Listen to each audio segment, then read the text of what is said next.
મહત્વના સમાચાર ડભોઈ નર્મદા નદીનો પ્રવાહ સ્થિર થતા લોકોએ હાલ તો રાહતનો શ્વાસ લીધો છે। નર્મદા ડેમમાં પાણીની આવક વધતા સપાટીમાં વધારો થયો છે। અંદાજિત 3,45,000 ક્યુસેક પાણી નર્મદા નદીમાં છોડાયું છે। ડભોઈ અને સિનોર તાલુકાના ગામોને હાલ તો ખાસ એલર્ટ કરવામાં આવ્યા છે। ડભોઈના 7 અને સિનોરના 8 ગામોને એલર્ટ કરવામાં આવ્યા। ચાંદોદ, કરનારી, નંદેરિયા, ભીમપુરા સહિતના ગામોને એલર્ટ કરવામાં આવ્યા છે। નર્મદા નદી સિઝનમાં બીજી વાર બે કાંઠે વહેતી જોવા મળી।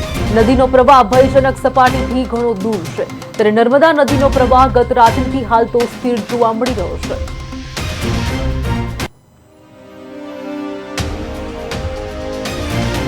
અત્યારે જળ ઓથોરિટી કંટ્રોલની અંદરથી 10 જ ગેટની અંદરથી ઓછું પાણી વહેવડાવવાનું ચાલુ કરી અને જે બધું પાણી વહી ગયું અને વહેતું રહે છે એના થકી ચાણોદની અંદરનું પૂર સંકટ ટળ્યું છે અને નીચાણવાળા વિસ્તારોના તમામ રહીશો આનંદની લાગણી અનુભવે છે ને સાથે સાથે યાત્રિકો પણ લાગણી અનુભવે છે કે ભાઈ હવે અમારાથી ચાણોદની અંદર રાબેતા મુજબ જે કંઈ ધર્મકર્મ કરવું હશે તેના માટે જઈ શકાશે। અત્યારે હાલમાં સુપ્રસિદ્ધ ચાણોદ મહોલ્લાઓ ઘાટ કને ઊભા છે, જેમાં નર્મદા ડેમના 15 દરવાજા ખોલવામાં આવ્યા છે।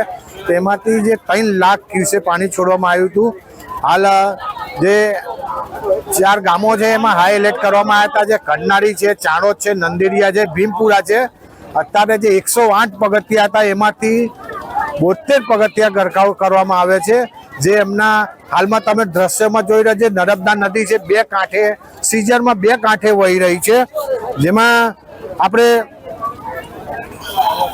બે કાંઠે વહી રહી છે નર્મદા નદી, જેમાં નર્મદાના જેથી ડભોઈ તાલુકાના કરનારી, ભીમપુરા જેવા ગામો હાલમાં મળતી માહિતી મુજબ નર્મદા ડેમ પાણીની આવક ઘટતા 15 દરવાજામાંથી 5 દરવાજા બંધ કરવામાં આવ્યા છે, જેથી હવે નર્મદા નદી પાણીની જાવક ઘટતા પૂરતી ચિંતા ચાણોદના આસપાસના કિનારા લોકો રાહતની શ્વાસ લઈ રહ્યા છે।